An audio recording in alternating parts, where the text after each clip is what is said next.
Hello, welcome to the Tech Guy Hub. Have you ever wondered what your daily transaction limit is on Telecel Cash? Well, in this video, I'll show you a simple step-by-step method to check your Telecel Cash account limits, including your daily limit, maximum wallet balance, and monthly aggregate. Let's get started. Step 1. Grab your phone and dial the Telecel Cash USSD code *110#. Step 2. In the menu that pops up, select option 6, My Account. Step 3. Next, choose option 3, Account Information.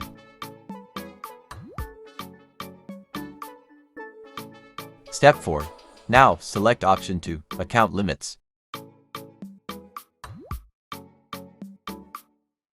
A pop-up message will appear showing your daily transaction limit, your maximum wallet balance, your monthly aggregate limit, and that's it. Now you know exactly how much you can transact with Telecel Cash. That was quick and easy, right? If you found this tutorial helpful, don't forget to like this video, subscribe to my channel, and hit the bell icon so you never miss out on more useful tips. See you in the next video.